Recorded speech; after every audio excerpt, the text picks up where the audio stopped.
लोकसभा चुनाव का सबसे बड़ा शो आप देख रहे हैं, कौन बनेगा प्रधानमंत्री। और इस पर देश ही नहीं बल्कि दुनिया भर की नजरें टिकी हैं और इसीलिए हम आपके सामने लेकर आए हैं बेहद ही खास पॉलिटिकल शो।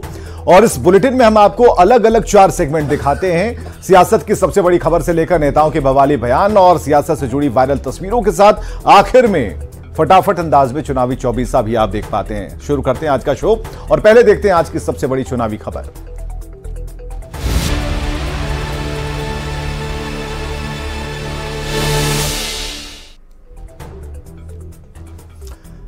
बिहार में नए गठबंधन की सरकार बनी। नीतीश कुमार ने फिर से बीजेपी से हाथ मिलाया और सरकार ने विधानसभा में बहुमत भी हासिल कर लिया। लेकिन अब सभी की नजरें विरोधी दलों के बीच सीट शेयरिंग पर टिकी हैं। नीतीश के गठबंधन छोड़ने के बाद उपजे हालात पर कांग्रेस के नेता दावा कर रहे हैं कि 15 फरवरी के बाद सीट शेयरिंग तय हो जाएगी। इस पर बीजेपी के नेता तंज कस रहे हैं, कटाक्ष कर रहे हैं और लंबे समय बाद एक बार फिर से सीट शेयरिंग की चर्चा ने सियासत को गरमा दिया है। वो 15 के बाद हम लोग बैठेंगे और सीटों का बंटवारा अब आसानी से होगा। बिहार में गठबंधन की सरकार बदली, नए समीकरण बने तो विरोधी दलों के बीच सीट शेयरिंग का मुद्दा फिर से गरमाने लगा। औरंगाबाद आए बिहार कांग्रेस के अध्यक्ष अखिलेश सिंह इस बात को स्वीकार कर रहे हैं कि नीतीश कुमार के चलते सीट शेयरिंग में देरी हुई, पर 15 फरवरी के बाद सीटों के बंटवारे और तालमेल में कोई परेशानी नहीं होगी। नीतीश कुमार के आने की वजह से सीटों के बंटवारे में थोड़ी दिक्कत हो रही थी। बाकी तो सभी पार्टियां एक दूसरे से परिचित है, सभी लीडर एक दूसरे से परिचित है। अब तो कोई तकलीफ है नहीं हम लोग के यहाँ। कांग्रेस का कितने सीटों पर है? कांग्रेस पिछली बार 10 सीट पर लड़ी थी, अब हो सकता है उसमें कुछ और बढ़ोतरी हो। वो 15 के बाद हम लोग बैठेंगे और सीटों का बंटवारा अब आसानी से हो जाएगा। 15 के बाद कांग्रेस सीट शेयरिंग की बात कर रही है तो केंद्रीय मंत्री गिरिराज सिंह लालू प्रसाद पर बड़ा हमला बोल रहे हैं। कह रहे हैं कि लोकसभा चुनाव में लालू चाहे जो समीकरण बना ले, कुछ होने वाला नहीं है। माई समीकरण बनावे या बाप समीकरण बनावे, अगर देश की जनता, बिहार की जनता नरेंद्र मोदी के प्रति अपना समर्पण दिखाया है, मोदी जी गरीबों के प्रति समर्पण दिखाए हैं, ये कोई नौकरी के बदले जमीन वाले लोग हैं। गिरिराज सिंह के बयान पर सियासी बवाल मचा है। सत्ता पक्ष और विपक्ष के बीच किस कदर वार पलटवार है, जरा सुनिए। लालू प्रसाद यादव और उनके परिवार का मतलब भ्रष्टाचार है, माफिया राज है, गुंडा राज है, माफियाओं को संरक्षण देने वाला परिवार है। नीतीश कुमार जी के एनडीए में शामिल होने के बाद कुनबा बहुत मजबूत हो चुका है। आने वाले लोकसभा चुनाव के अंदर जिस भी समीकरण पर महागठबंधन के लोगों के द्वारा दावा ठोका जा रहा है, वह समीकरण भी एनडीए के पक्ष में ही वोट करेगा। जनता में स्पष्ट रूप से यह संदेश दिया है कि नफरत वाले लोगों ने रोजगार और नौकरी वाली राजनीति को कहीं ना कहीं साजिश करके समाप्त किया है। हमारी बस कुछ महीनों की सरकार ने बिहार के युवकों को ये बता दिया है कि हम जब सरकार में होते हैं तो नौकरियां बांटते हैं, हाथ में पत्थर नहीं थमाते। जाहिर तौर पर बिहार में सीट शेयरिंग का मुद्दा फिर से गरमा गया है। सत्ता पक्ष के दावों को विपक्ष मुंह चिढ़ा रहा है तो विरोधियों को पूरी उम्मीद है कि बहुत जल्द सीटों का समीकरण सुलझ जाएगा, कहीं कोई दिक्कत नहीं होगी। Bureau report, news 18। बिहार के मुख्यमंत्री नीतीश कुमार ने मंगलवार को बिहार विधानमंडल के दोनों सदन में राज्यपाल के अभिभाषण पर जवाब देते हुए विपक्ष पर जमकर बरसे और इस दौरान आरजेडी पर गड़बड़ी करने का आरोप उन्होंने लगाया। सवाल यही है कि आरजेडी के खिलाफ नीतीश इतने गुस्से में क्यों हैं? जब आप लोग आए तो 7 निश्चय 2 का काम हो रहा था, तभी क्लेम कर रहे हैं कि आप ही किए हैं। अब आप शिक्षा लिए तो अपने गड़बड़ करते थे, हर बार रोक लेते थे। बिहार में सोमवार को नई सरकार ने बहुमत हासिल कर लिया, लेकिन इस पूरे घटनाक्रम के दौरान दोनों ही सदनों में सीएम नीतीश कुमार का गुस्सा नजर आया। नीतीश कुमार मुर्दाबाद, इसीलिए कि हम स्वास्थ्य का काम करके सबका इलाज कर रहे हैं। आप सबको मरोना चाहते थे, इसीलिए हमारा मुर्दाबाद, आपका जिंदाबाद। सब गड़बड़ करता था। अरे कहा है नहीं, जो बोल रहा है मीडिया वाला जान ले कि जो हमका नारा लगा रहा है, इसीलिए कि ये गड़बड़ करने वाला है और हम लोग काम अच्छा कर रहे हैं। आरजेडी पर गड़बड़ी का आरोप लगाते हुए सीएम ने कहा है कि 2 बार आरजेडी को हाल में सरकार में रहने का अवसर मिला, पर वो लोग सिर्फ गड़बड़ी करने में लगे रहे। फ्लोर टेस्ट करने से पहले जिस ढंग से जेडीयू और बीजेपी के विधायकों को तोड़ने की कोशिश हुई, उस पर भी सीएम जमकर बरसे। सीएम ने चेतावनी देते हुए कहा है कि विधानसभा में बहुमत के समय गड़बड़ी करने वालों को किसी भी हाल में बख्शा नहीं जाएगा। घचपच जो कर करके किसी किसी को क्या दिया है, हम तो सबसे पूछने वाले हैं कि तुमको दिया क्या, कौन धंधा किया है, सबका हम जांच करवाएंगे। अब बढ़िया से करवाएंगे। ये क्या तरीका है? ये कोई तरीका है ये सब तरह का बात करना है? आरजेडी की क्रेडिट पॉलिटिक्स और गड़बड़ी करने की कोशिश पर सीएम नीतीश कुमार जिस ढंग से नाराज हुए, उसके बाद बिहार में सियासी तापमान गर्मा गया है। नीतीश कुमार जी विश्वकर्मा है, वह काम करने पर विश्वास रखते हैं और उन्होंने काम किया है और उसका श्रेय कोई दूसरा लेगा तो दर्द तो किसी को भी होगा। नहीं, बिल्कुल मुख्यमंत्री ने जो कहा है वह बिल्कुल ठीक ही कहा है। नीतीश कुमार की नाराजगी का बीजेपी और जेडीयू ने समर्थन किया है। 2005 में हमारे घर में पहले क्या था, आज क्या है, तो ये कोई नीतीश कुमार का देन है? ये तो सिस्टम है, सिस्टम अपना आते जाते। विधानमंडल के दोनों सदनों में आरजेडी पर नीतीश कुमार जिस ढंग से नाराज हुए, उसने हर किसी का ध्यान खींचा है। Bureau report, news 18। तो बिहार से राज्यसभा की 6 सीटों के लिए नामांकन जारी है और बिहार की तमाम पार्टियों के उम्मीदवार नॉमिनेशन कर रहे हैं। गुरुवार को नामांकन का अंतिम दिन है और ऐसे में बुधवार को बीजेपी, जेडीयू और कांग्रेस के उम्मीदवारों ने नॉमिनेशन फाइल किया है।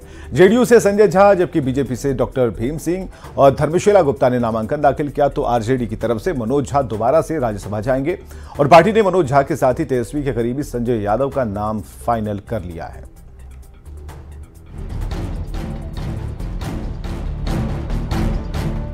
राज्यसभा की रेस तेज हो गई है। लगातार नेताओं के नामांकन करने का सिलसिला जारी है। बुधवार को बीजेपी से डॉक्टर भीम सिंह और धर्मशीला गुप्ता, जबकि जेडीयू से संजय झा ने पर्चा भरा। तो वहीं कांग्रेस के प्रदेश अध्यक्ष अखिलेश सिंह ने भी नॉमिनेशन फाइल किया। विधानसभा में नामांकन के मौके पर CM Nitish Kumar, deputy CM सम्राट चौधरी और विजय सिन्हा के अलावा एनडीए के कई वरिष्ठ नेता और विधायक मौजूद रहे। एनडीए के जो 3 उम्मीदवार राज्यसभा के लिए भेजे जा रहे हैं, उनमें संजय झा को सीएम नीतीश कुमार का संकट मोचक माना जाता है। बीजेपी के साथ गठबंधन में उनकी अहम भूमिका रही है। तो धर्मशीला गुप्ता वैश्य समाज से आती हैं। संगठन में जिला और प्रदेश स्तर पर काम किया है। नीतीश सरकार में मंत्री रह चुके डॉक्टर भीम सिंह चंद्रवंशी यानी कहार जाति से आते हैं। 2015 में जेडीयू छोड़कर ये बीजेपी में शामिल हुए थे। आरजेडी की ओर से एक बार फिर मनोज झा राज्यसभा भेजे जाने वाले हैं। पार्टी की ओर से उनका नाम फाइनल कर दिया गया है। वहीं तेजस्वी यादव के करीबी संजय यादव को भी राज्यसभा उम्मीदवार आरजेडी ने बनाया है। नामांकन दाखिल करने के बाद नेताओं ने अपनी पार्टी के प्रति आभार जताते हुए मजबूती से काम करने की बात कही। प्रधानमंत्री जी को धन्यवाद, भारतीय जनता पार्टी के केंद्रीय नेतृत्व, प्रदेश नेतृत्व सभी को बधाई। हमारी प्राथमिकता भारतीय जनता पार्टी को मजबूत देना होगा। नीतीश के इधर आने से कोई असर पड़ेगा क्या लोकसभा चुनाव में? नीतीश के इधर आने कोई असर नहीं पड़ने वाला है। नीतीश जी जहाँ जाएंगे वो लायबिलिटी हो गए। बिहार से दोनों गठबंधन के 3-3 उम्मीदवार राज्यसभा भेजे जा रहे हैं। वर्तमान में दोनों गठबंधन के विधायकों की संख्या के गणित से साफ है कि 7वें प्रत्याशी के लिए कोई गुंजाइश नहीं है। ऐसे में वोटिंग की संभावना कम ही है। बता दें कि 27 फरवरी को राज्यसभा चुनाव के लिए पर्चा भरे जाने की अंतिम तारीख 15 फरवरी यानी गुरुवार है, जबकि नामांकन पत्रों की जांच 16 फरवरी तक होगी और उम्मीदवारी से नाम वापस लेने की अंतिम तिथि 20 फरवरी है। Bureau report, news 18। शो के सेगमेंट में देखते हैं बयान बवाली, नेताओं के वैसे बयान जिस पर मचा है सियासी घमासान।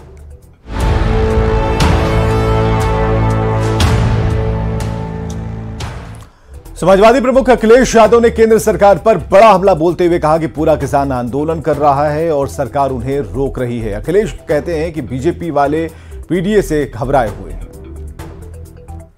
आखिरकार आप भारत रत्न एक तरफ दे रहे हैं और दूसरी तरफ किसानों को आप रोकना चाहते हैं, उनकी मांग नहीं मानना चाहते। आखिरकार भारतीय जनता पार्टी चाहती क्या है? जो लोग सपना दिखा रहे हैं कि 5 लाख ट्रिलियन डॉलर की इकोनॉमी बन जाएगी, सच्चाई ये है कि किसानों की आय दोगुनी अगर हो जाए तो आपकी 5 ट्रिलियन डॉलर नहीं, हो सकता है 10 ट्रिलियन डॉलर इकोनॉमी भी बन जाए। और भारतीय जनता पार्टी के लोग पीडीए से घबराए हुए हैं।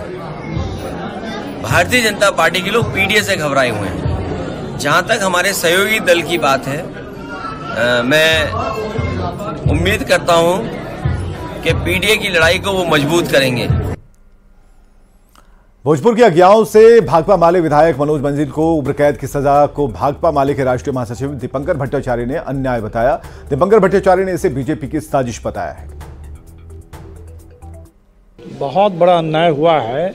आप देख सकते हैं कि मनोज मंजिल अकेले नहीं, उनके साथ और 22 साथी, 23 लोगों को एक हत्या के मामले में, जो हत्या की पुष्टि नहीं हुई, जो मामला बिल्कुल साबित ही नहीं हो पाया, और वहाँ 23 लोगों को आजीवन कारावास की सज़ा सुनाना, उस बिहार में जहाँ बातें बथानी, मियाँपुर, शंकर बिघा, न जाने कितने जनसंहारों में सारे के सारे लोग बरी हो गए, वहाँ किसी एक को सज़ा नहीं मिली, वहाँ 23 लोगों को ये सज़ा सुनाना, मैं समझता हूँ कि न्याय के नाम पर बहुत बड़ा मजाक है। कोई साजिश तो नहीं? बिल्कुल साजिश है, बिल्कुल ये भारतीय जनता पार्टी और सामंती ताकतों की बड़ी साजिश है।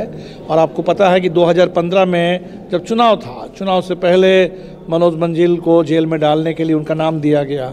2015 के चुनाव को उनको जेल से लड़ना पड़ा, तीसरे नंबर पर थे और अभी यहाँ के विधायक हैं। और बतौर विधायक पूरे बिहार से लेकर के देश भर में चर्चित है कि माले के एक दलित नौजवान विधायक जो हर सवाल पर, गरीब बच्चों की शिक्षा के सवाल पर, किसानों के सवाल पर, महिलाओं के सवाल पर, नागरिक अधिकार के सवाल पर, अल्पसंख्यक समुदाय की सुरक्षा और सम्मान के सवाल पर, हर सवाल पर इतने मुखर, इतने समर्पित गरीबों के लिए, जनता के लिए एक ऐसे विधायक को, तो उनको विधानसभा से हटाने के लिए, पूरे राजनीति से हटाने के लिए ये किया गया, फंसाया गया। अब ऐसी तस्वीरें जो सियासत के लिहाज से सोशल मीडिया पर वायरल हो रही हैं।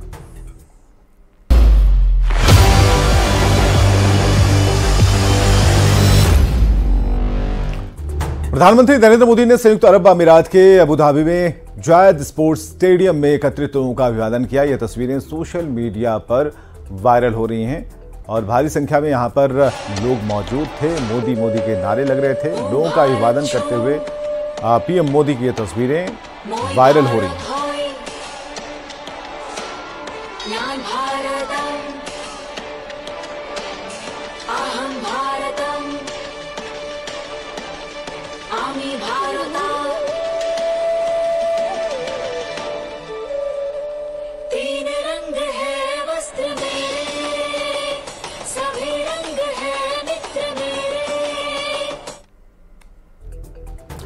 कांग्रेस संसदीय दल की अध्यक्ष सोनिया गांधी ने राजस्थान से राज्यसभा चुनाव के लिए अपना नामांकन दाखिल किया। उनके साथ राहुल गांधी, प्रियंका गांधी वाड्रा, अशोक गहलोत और गोविंद सिंह डोटासरा मौजूद रहे।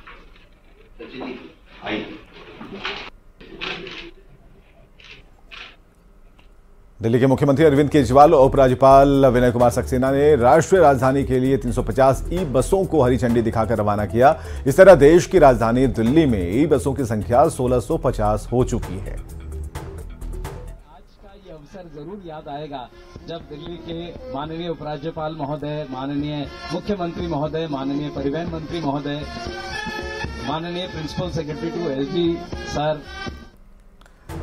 उत्तर प्रदेश के मुख्यमंत्री योगी आदित्यनाथ ने संत रविदास मंदिर में पूजा अर्चना की और प्रधानमंत्री नरेंद्र मोदी के प्रस्तावित कार्यक्रम स्थल का निरीक्षण भी किया। ये तस्वीरें वायरल हैं।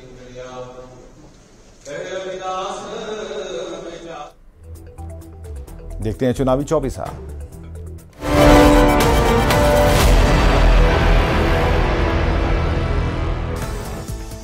बिहार में राज्यसभा के लिए जेडीयू से संजय झा, बीजेपी से धर्मशीला गुप्ता और भीम सिंह ने किया नामांकन। समर्थकों ने संजय झा को दी बधाई। राज्यसभा के लिए नॉमिनेशन करने के बाद संजय झा का बड़ा दावा, कहा लोकसभा चुनाव में एनडीए हर सीट पर बड़े अंतर से जीत दर्ज करेगी। एनडीए के राज्यसभा उम्मीदवार के नामांकन में शामिल हुए सीएम नीतीश कुमार, जीतन मांझी और ललन सिंह भी रहे मौजूद। कांग्रेस से अखिलेश प्रसाद सिंह ने राज्यसभा के लिए किया नामांकन। आरजेडी से मनोज झा भी दूसरी बार जाएंगे राज्यसभा। तेजस्वी के करीबी संजय यादव को भी आरजेडी ने बनाया उम्मीदवार। औरंगाबाद में बिहार प्रदेश कांग्रेस अध्यक्ष अखिलेश सिंह का बड़ा दावा, कहा 15 फरवरी के बाद सीट शेयरिंग फाइनल हो जाएगी। जात पात की राजनीति करने वालों पर गिरिराज सिंह का बड़ा हमला, कहा भारत की जनता विकास चाहती है। हेमंत सोरेन की रिहाई को लेकर उपवास रखेंगे जेएमएम कार्यकर्ता। बोकारो के जेएमएम कार्यकर्ता कल से निकालेंगे न्याय यात्रा। जेएसएससी सीजीएल के पेपर लीक का लोहरदगा में आजसू संघ छात्र संघ ने निकाला मशाल जुलूस। राज्य सरकार का किया विरोध। गढ़वा से शुरू होने वाली कांग्रेस की भारत जोड़ो न्याय यात्रा स्थगित, मंत्री आलमगीर आलम ने दी जानकारी। कांग्रेस विधायक शकील अहमद खान का शिक्षकों के धरना पर बयान, प्रदर्शन को बताया चॉइस। गुजरात से राज्यसभा जाएंगे जेपी नड्डा। महाराष्ट्र से अशोक चव्हाण को भी बीजेपी ने बनाया उम्मीदवार। एमपी की 4 सीटों के लिए प्रत्याशियों का ऐलान। यूपी से राज्यसभा के लिए बीजेपी के 7 उम्मीदवारों ने भरा पर्चा। नॉमिनेशन में सीएम योगी रहे मौजूद। दोनों डिप्टी सीएम के साथ लोकसभा प्रभारी वैजयंत पांडा और भूपेंद्र चौधरी ने भरवाया पर्चा।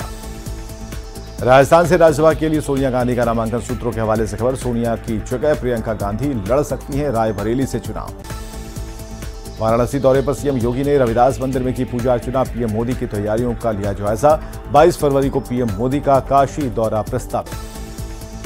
गोरखपुर में सीएम योगी ने किया गांव चलो अभियान का शुभारंभ, कहा पन्ना प्रमुख का बूथ प्रमुख के साथ तैयार करेंगे रणनीति। सरकार की योजनाओं को जनता को बताएं, बूथ जीता तो चुनाव जीता।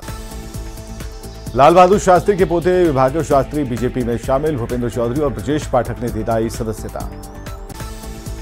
20 फरवरी को राजस्थान दौरे पर अमित शाह बीकानेर क्लस्टर में प्रबंध समिति की बैठक को करेंगे संबोधित। उदयपुर में बूथ सम्मेलन को भी करेंगे संबोधित। द्रौपदी मुर्मू ने राजस्थान के दौसा के मेहंदीपुर बालाजी मंदिर में बालाजी महाराज के किए दर्शन। मुख्यमंत्री मदन लाल शर्मा थे साथ। वैदिक मंत्रोच्चार के साथ किया हवन। राजस्थान में 15 फरवरी को सूर्य नमस्कार का आयोजन को लेकर बढ़ा विवाद। राजस्थान हाईकोर्ट की सुनवाई में मुस्लिम संगठनों की अर्जी हुई खारिज।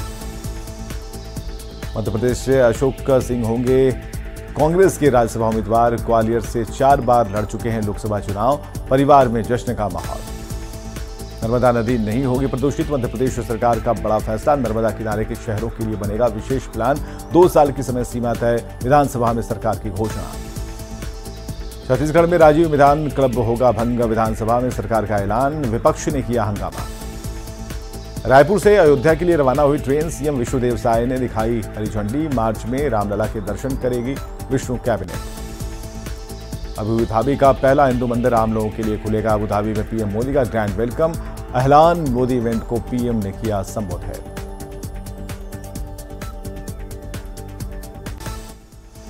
खबरें लगातार जारी हैं, बने रहिए हमारे साथ।